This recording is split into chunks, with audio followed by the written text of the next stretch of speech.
Sarah Mitchell had always been the quiet type.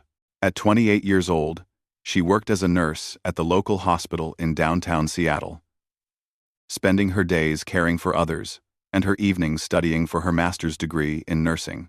She lived a simple life in a small apartment, walking to work most days and enjoying the peaceful routine she had built for herself. What most people didn't know about Sarah was that she was married to Marcus Mitchell, a decorated Navy SEAL who was currently deployed overseas on a classified mission. Marcus had been gone for 4 months, and Sarah missed him terribly. But she understood the importance of his work and supported him completely. They had been married for 3 years, and despite the challenges of military life, their love remained strong. On this particular Friday evening in October, Sarah decided to treat herself to dinner at a small restaurant downtown. She had finished a particularly difficult shift at the hospital, having worked with several trauma patients, and she wanted to unwind before heading home to study. The restaurant, called the Harbor Grill, was one of her favorite spots because it was quiet and served excellent seafood. Sarah chose a table near the window where she could watch the evening traffic go by. She ordered her usual salmon dinner and a glass of white wine, planning to enjoy a peaceful meal alone. The restaurant was moderately busy, with families and couples enjoying their Friday night dinners. Everything seemed normal and comfortable. At a table across the restaurant sat 3 men in their early 30s. They had been drinking heavily since arriving 2 hours earlier, and their conversation had grown increasingly loud and inappropriate. Jake Morrison, the apparent leader of the group, was a local construction worker with a history of getting into trouble when he drank. His 2 friends, Tommy Chen and Rick Davis, usually followed his lead, especially when alcohol was involved. Jake first noticed Sarah when she walked in. Something about her calm demeanor and the way she carried herself seemed to irritate him. Perhaps it was because she appeared confident and independent, or maybe it was simply because he was looking for trouble. Whatever the reason, Jake began making crude comments about Sarah to his friends, though she was too far away to hear them. As the evening progressed and the men consumed more alcohol, Jake's comments became louder and more inappropriate. Other diners began to notice and feel uncomfortable, but the restaurant staff seemed hesitant to intervene. Sarah remained unaware of the situation, focused on her meal and lost in thoughts about Marcus and when he might return home. The turning point came when Sarah finished her dinner and asked for the check. As she was preparing to leave, Jake made a decision that would change everything.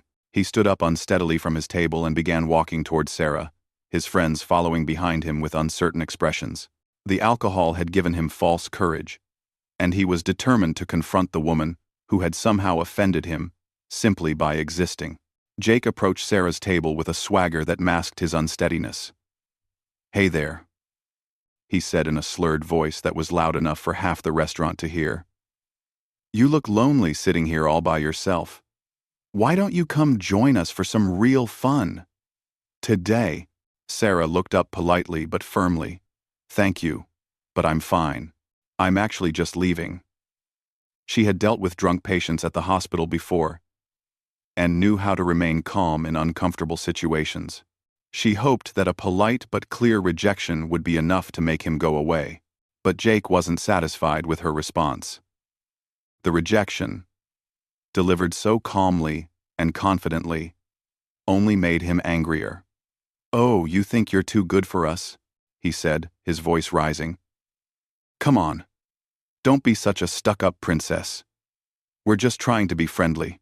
Tommy and Rick stood behind Jake, looking increasingly uncomfortable as they realized the situation was escalating beyond what they had expected.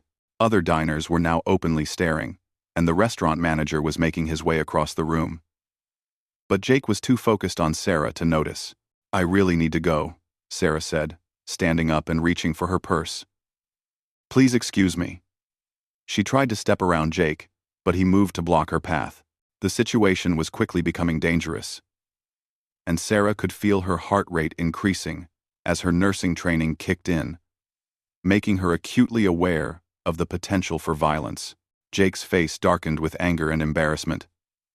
In his alcohol-clouded mind, Sarah's continued rejection was a personal insult that demanded retaliation. He had started this confrontation expecting easy intimidation or compliance, but Sarah's calm strength had turned the tables. making him look foolish in front of his friends and the entire restaurant. "Nobody walks away from me like that," Jake growled, reaching out to grab Sarah's arm. But Sarah had learned a few things about self-defense from Marcus during their marriage, and she quickly pulled her arm away and took a step back. The restaurant manager finally reached their table.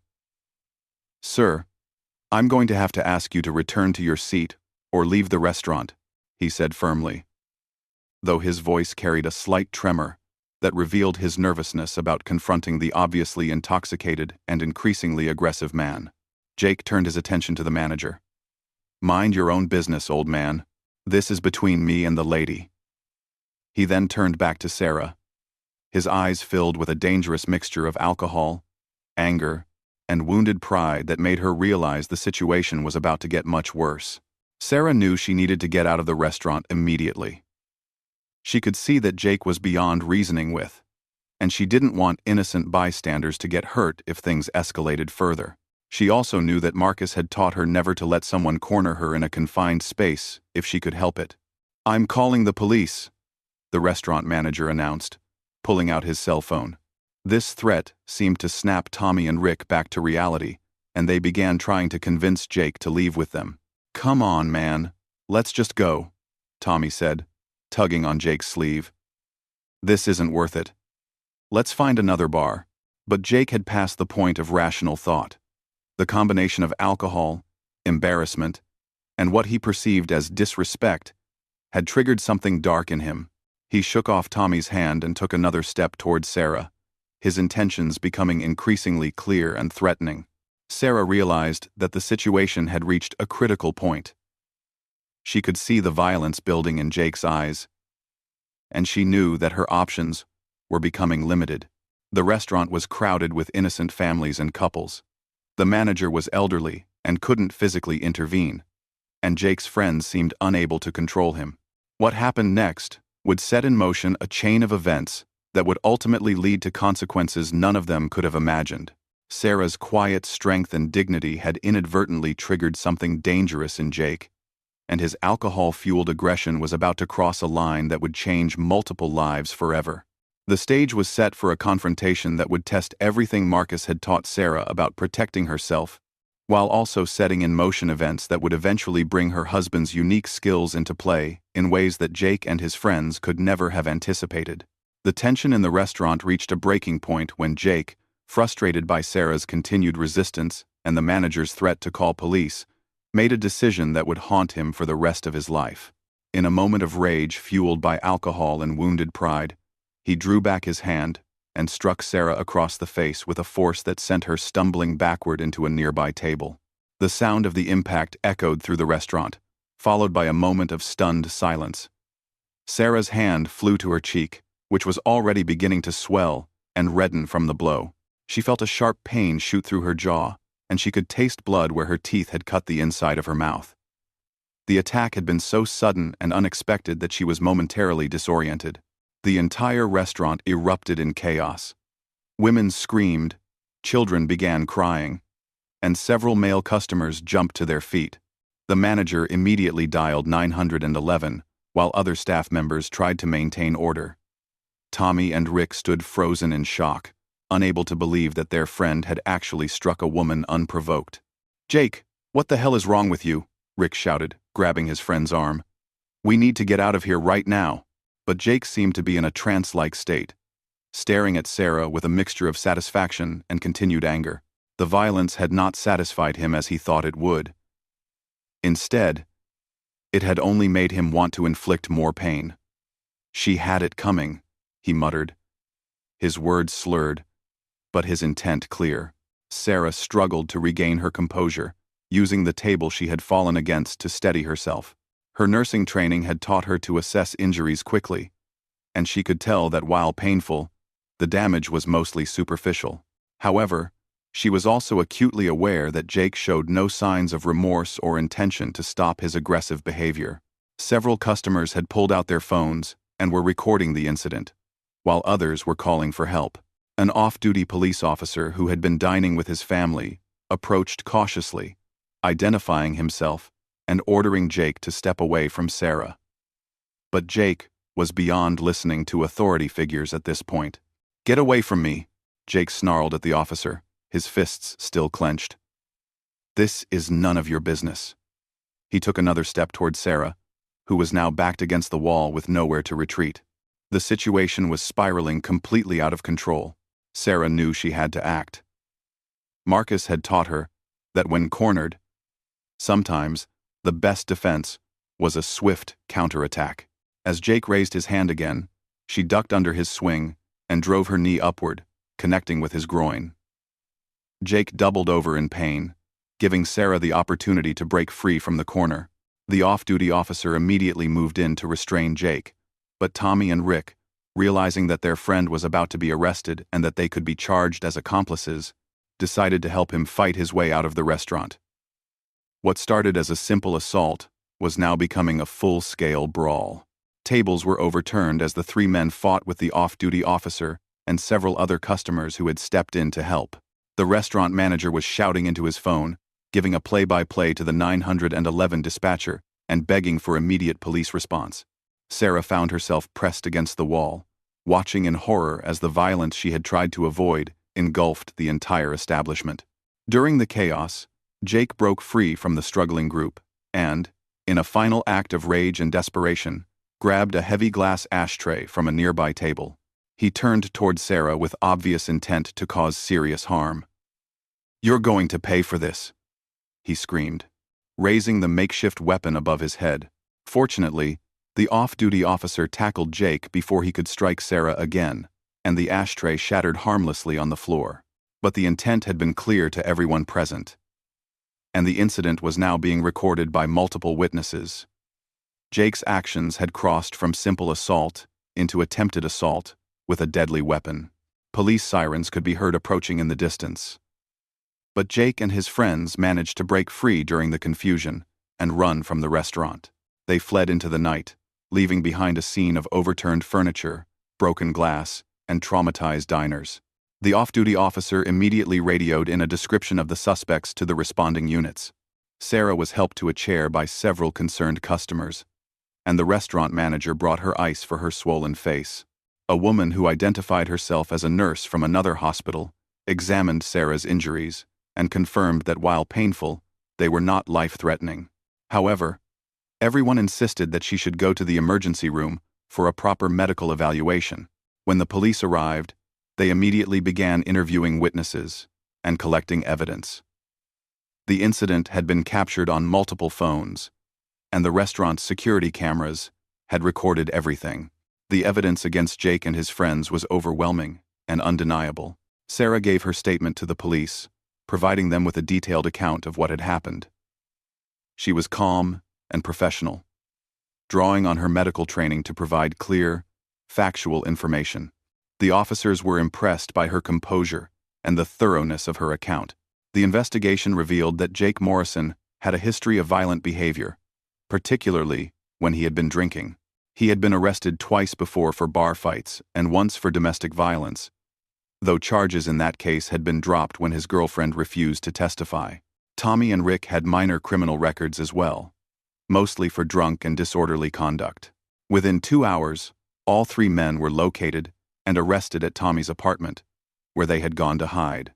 They were charged with assault, disorderly conduct, and in Jake's case, attempted assault with a deadly weapon.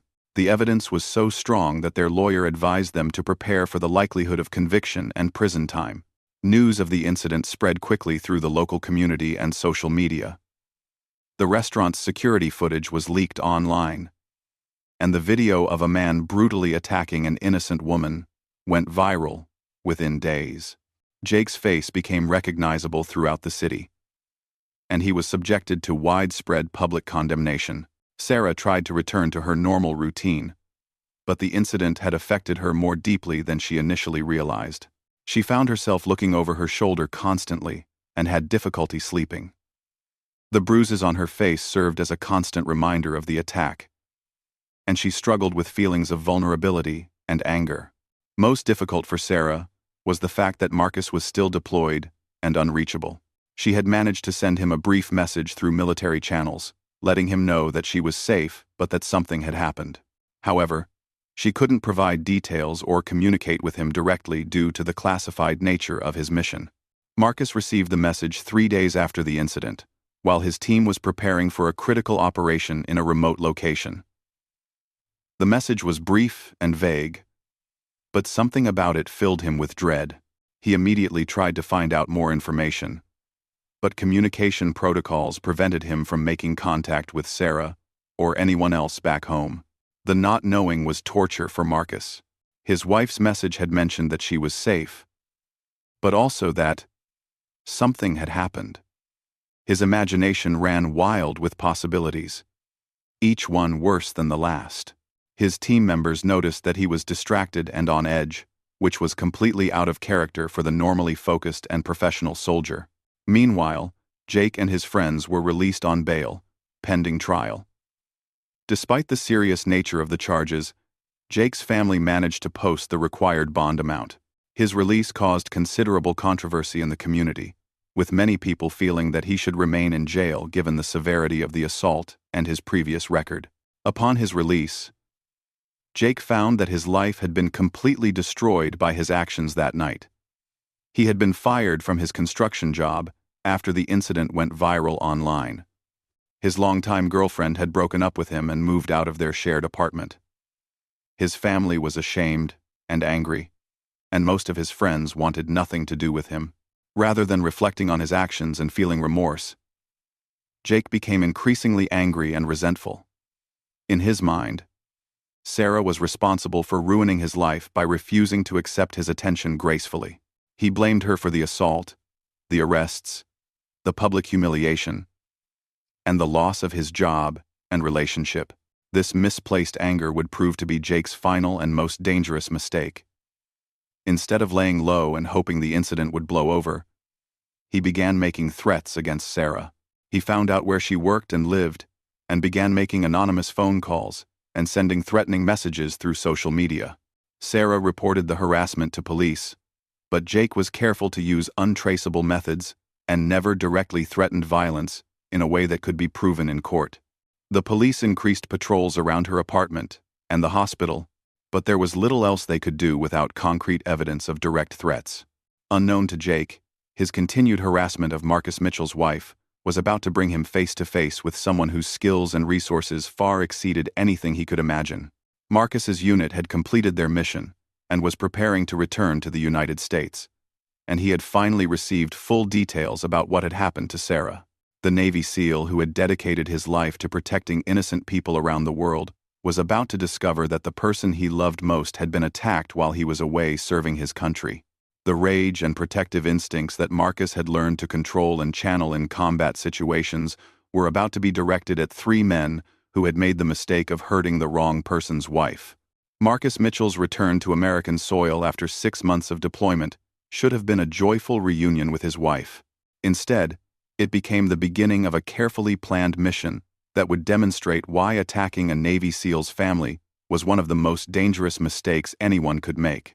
The flight from the classified location back to Naval Air Station Whidbey Island seemed endless to Marcus. During the long journey, he had finally received complete details about the assault on Sarah, including police reports, witness statements, and the viral video footage that had spread across social media. Watching his wife being struck by Jake Morrison while unable to defend herself had filled Marcus with a cold, controlled fury that his teammates recognized and respected. When Marcus finally arrived at the Seattle airport, Sarah was waiting for him with mixed emotions. She was overjoyed to see her husband again, but she was also nervous about how he would react to what had happened. The bruises on her face had healed, but the emotional impact of the attack was still visible in her eyes. Their reunion was tender but tense. Marcus held Sarah gently, examining her face for any remaining signs of injury, and listening as she recounted the details of that terrible night. His military training helped him remain calm and supportive while she spoke, but Sarah could see the dangerous intensity building behind his eyes. "I should have been here to protect you," Marcus said quietly, his voice carrying a weight that made Sarah understand this was about more than just the assault. In Marcus's mind, his primary mission in life was to keep his wife safe, and he had failed in that mission because he was serving his country halfway around the world.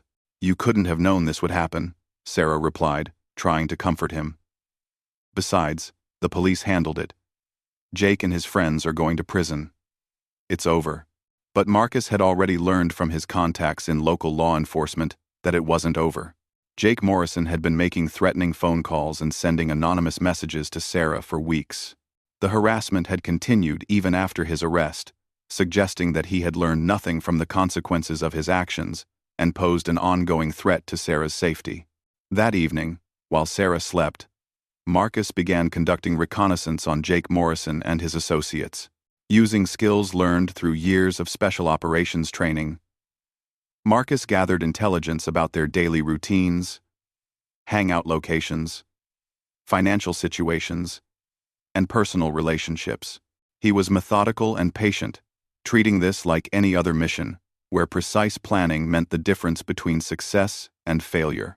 Marcus discovered that Jake had been fired from his construction job and was now working part-time at a warehouse while living in a cheap motel. Tommy Chen had managed to keep his job as a mechanic but was struggling with legal bills from his arrest. Rick Davis had moved back in with his parents and was working at a fast food restaurant. All three were facing serious criminal charges that would likely result in prison sentences, but their trials were still months away. More importantly, Marcus learned that Jake's harassment of Sarah was escalating. Despite police warnings and the pending criminal charges, Jake had been asking questions about Sarah's schedule and had even driven by the hospital where she worked. He was clearly obsessed with the woman he blamed for destroying his life, and Marcus recognized the signs of someone who might escalate to physical violence again. Marcus knew that he had to act, but he also understood that as a Navy SEAL, his actions would be scrutinized more carefully than those of an ordinary citizen. He couldn't simply confront Jake directly without risking his military career and potentially making the situation worse for Sarah. Instead, he developed a more sophisticated approach that would leverage his unique skills while staying within legal boundaries. The first phase of Marcus's plan involved gathering evidence of Jake's ongoing harassment that the police could use to file additional charges. Using surveillance techniques learned in special operations, Marcus documented Jake's movements and recorded several instances of him violating the restraining order that Sarah had obtained. This evidence was anonymously provided to the police, leading to Jake's second arrest within a month. However, Jake was again released on bail, and his behavior became even more erratic and dangerous. He began drinking heavily and making increasingly violent threats about what he would do to Sarah when he got the chance. His friends Tommy and Rick tried to distance themselves from him, but Jake blamed them for not supporting him and began making threats against them as well. The situation reached a critical point when Jake, drunk and desperate, decided to confront Sarah directly at the hospital where she worked.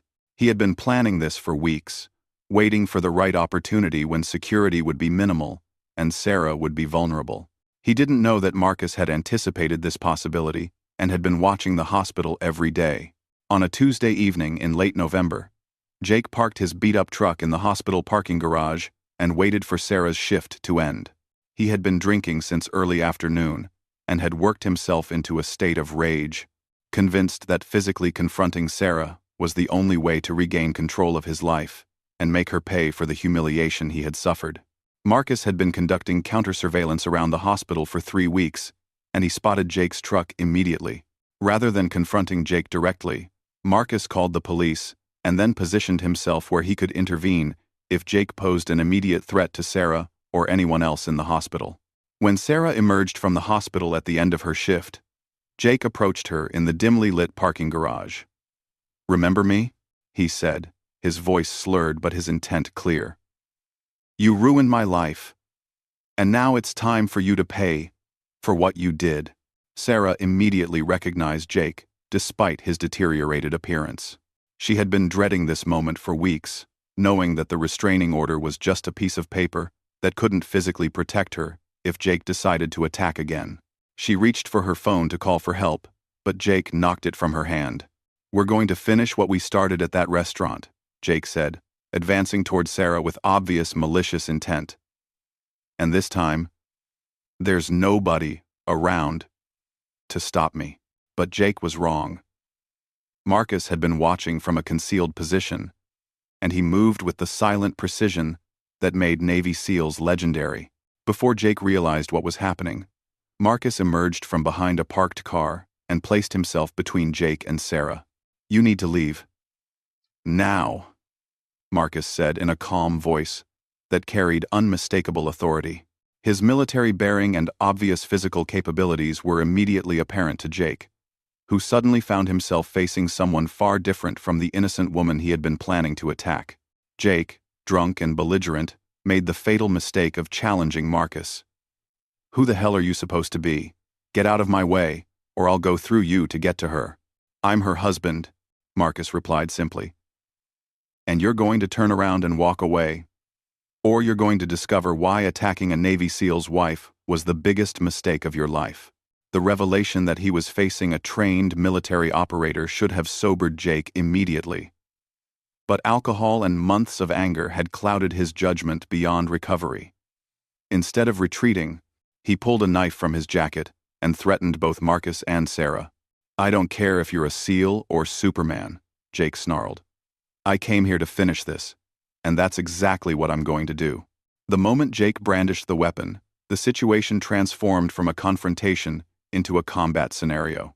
Marcus's training took over completely, and he moved with speed and precision that Jake never saw coming. Within seconds, Jake found himself disarmed, face down on the pavement, and completely immobilized by submission holds that he couldn't break no matter how hard he struggled. Police officers arrived within minutes, responding to Marcus's earlier call and to reports of a disturbance in the parking garage. They found Jake restrained and crying, begging to be arrested and taken away from the man who had just demonstrated the difference between a drunken bully and a professional warrior. The knife that Jake had threatened Marcus and Sarah with was recovered as evidence, and witness statements from hospital staff who had observed the incident provided clear documentation that Marcus had acted in defense of himself and his wife. Jake was charged with violation of a restraining order, assault with a deadly weapon, and making terrorist threats. Tommy Chen and Rick Davis, who had been waiting in a nearby bar for Jake to carry out his plan, were also arrested when police discovered text messages on Jake's phone that showed they had knowledge of his intentions to confront Sarah. Their legal problems multiplied overnight from simple assault charges to conspiracy and accessory charges that carried much longer prison sentences. The legal aftermath was swift and decisive. Jake's attack on Sarah in the restaurant, combined with months of harassment and his attempted assault with a deadly weapon in the hospital parking garage, resulted in a plea agreement that sent him to prison for 8 years. Tommy and Rick received shorter sentences, but still faced significant prison time for their roles in both incidents. More importantly for Marcus and Sarah, the threat was finally over. Jake's actions had demonstrated such poor judgment and escalating violence that even his own family had turned against him.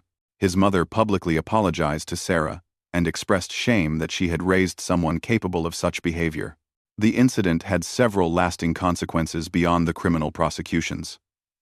The hospital where Sarah worked implemented new security measures to protect staff members from similar threats. The restaurant where the original assault occurred began training their employees to recognize and respond to situations involving intoxicated and aggressive customers. Marcus returned to his military duties with a deeper understanding of how his service affected his family's safety and security. The Navy recognized his restrained and appropriate response to the threat against his wife, and his actions became a case study in how military personnel should handle civilian law enforcement situations involving their families. Sarah continued her nursing career and eventually completed her master's degree, but she also became an advocate for other women who had experienced similar attacks.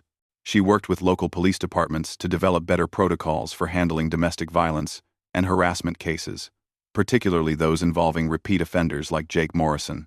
The viral video of Jake's original assault on Sarah became a cautionary tale that was shared widely on social media and in self-defense classes. The complete story, including Marcus's measured and professional response to the threat against his family, was used by military instructors to teach proper civilian interaction protocols to special operations personnel. Jake Morrison spent his years in prison, reflecting on the series of decisions that had led to his downfall. A moment of drunken aggression toward an innocent woman had destroyed his life, cost him his freedom, and brought him into conflict with someone whose training and capabilities he could never have imagined. His story served as a reminder that in a world where many people have hidden depths and unknown connections, attacking a stranger can lead to consequences far beyond anything the aggressor might expect. Marcus and Sarah's marriage emerged stronger from the ordeal, though it took time for both of them to fully process what had happened. They learned that Marcus's military service would always create unique challenges for their relationship, but they also discovered that the same training and skills that took him away from home could also be used to protect their family when necessary. The incident ultimately demonstrated that while bullies like Jake Morrison might think they can intimidate and harm innocent people without consequence, they never know when their chosen victim might have someone in their life who possesses the skills and determination to ensure that justice is served. Marcus had proven that sometimes the best way to deal with a predator is to show them what it feels like to become prey.